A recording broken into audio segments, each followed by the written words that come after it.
once you have the letter of intent sorted out, it's gone back and forth. It goes over to the seller. They look at it, assuming they like everything, or you go back and forth a few times. Once it's signed by both parties, then you go to what's called PSA, or purchase sale agreement. Unlike single family residential, where you just go to a title company and that's the start. If you're a residential real estate agent earning $200,000 a year and you want to grow your passive income, this show's for you.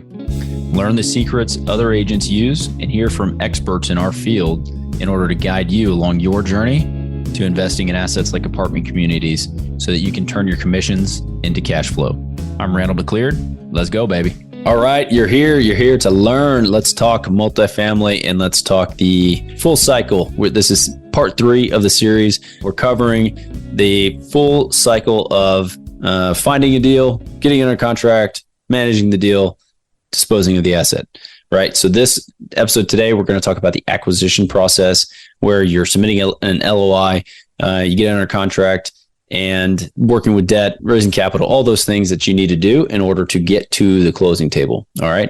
So let's dive in a moment. First, obviously, if you're getting something out of the show, please go on, rate and review. Helps us a ton.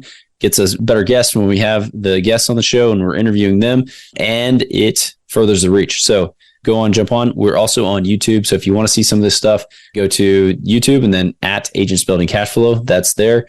And we're also putting out a bunch of small content, short, quick, snippy things on Instagram. So you can follow us there at Randall McCleard. That's my name. So easy to find me. All right, let's dive in.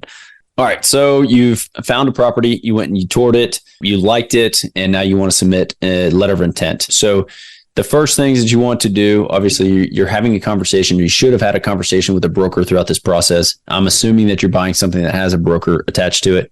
And so you've got to know them. You kind of understand what the seller needs. You need to ask, or you should be asking, what's their time preference? Do they have a 1031 they're trying to set up? Or, what is the situation? Is there a loan coming due? So those questions will help you understand the situation on the seller side a little bit better so that you can craft your offer that will be suitable to them or more appealing to them when you are submitting it. So as a heads up, an LOI or letter of intent it is what it sounds like. It's a letter of intent. It's a non-binding piece of paper that says, hey, I want to buy for X. Will you sell for that? I'm going to need financials and all these things.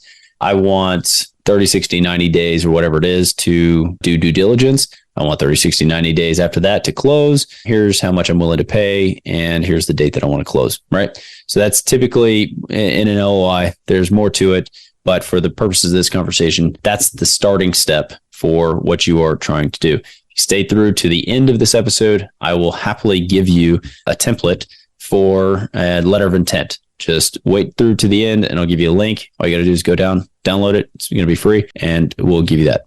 Some of the things to consider when you are crafting your LOI, like I said, you hopefully have had the conversation with what the seller's expectations are so that you understand how much earnest money you should be putting down, the closing timeline, the approximate time for due diligence, all of those things. If they fit within your needs, then work with them to try to get that deal closed.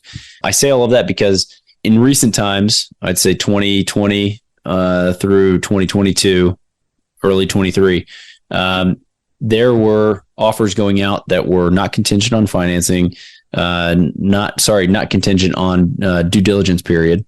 So that means that if you are putting up $50,000 day one as the option money or the inspection money, then that goes hard day one, meaning you're never getting that back. If you back out of that deal, that $50,000 is gone.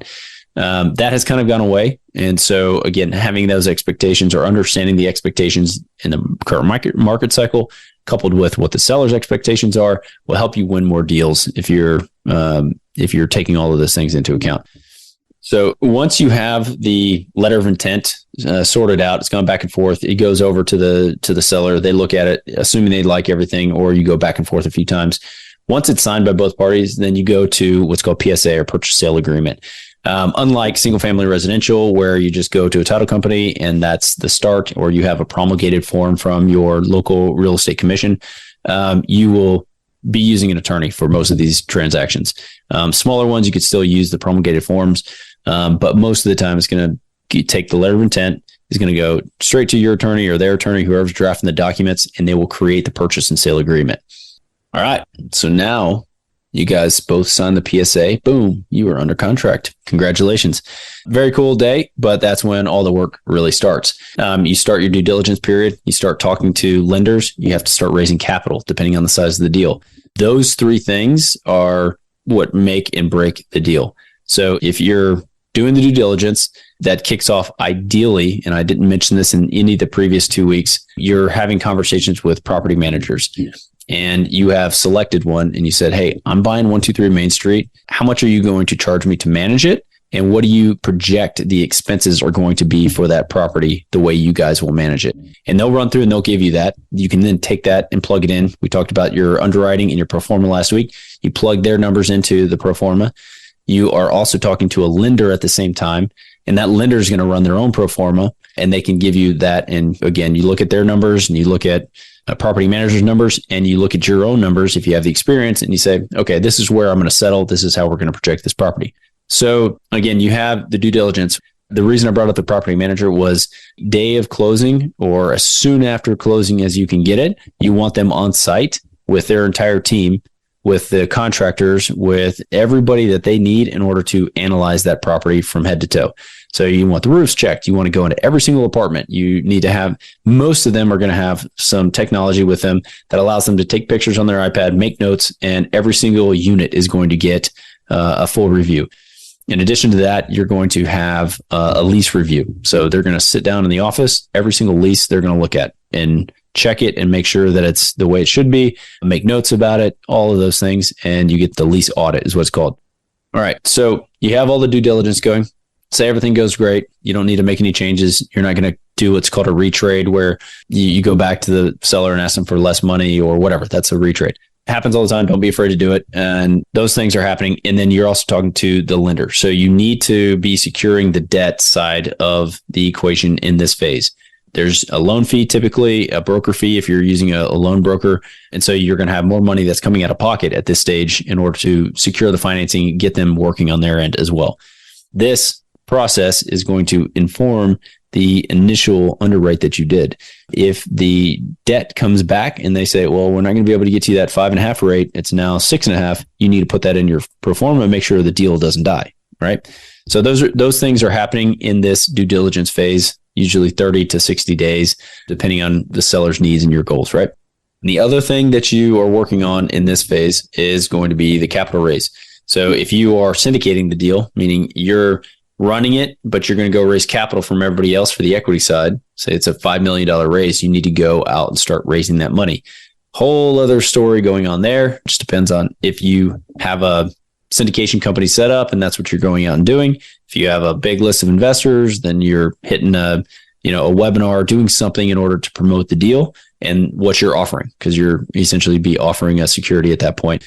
And I cover that with a number of operators. We talk about deal structure and deal flow on prior episodes. So please go back and listen to those and get more detail on those.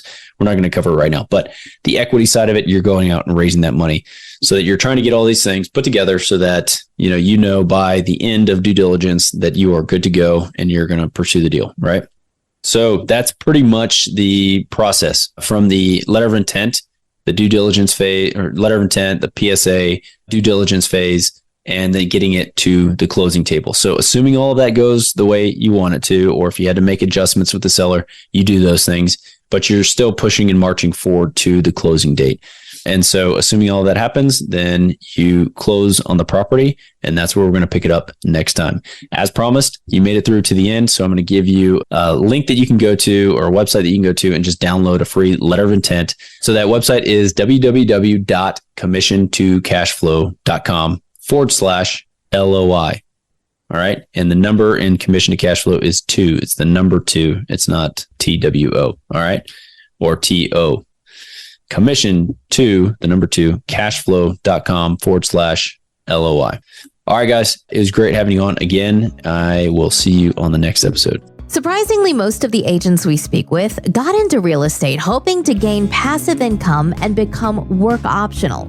However, only 1 in 5 ever start investing. Most are simply too afraid to start.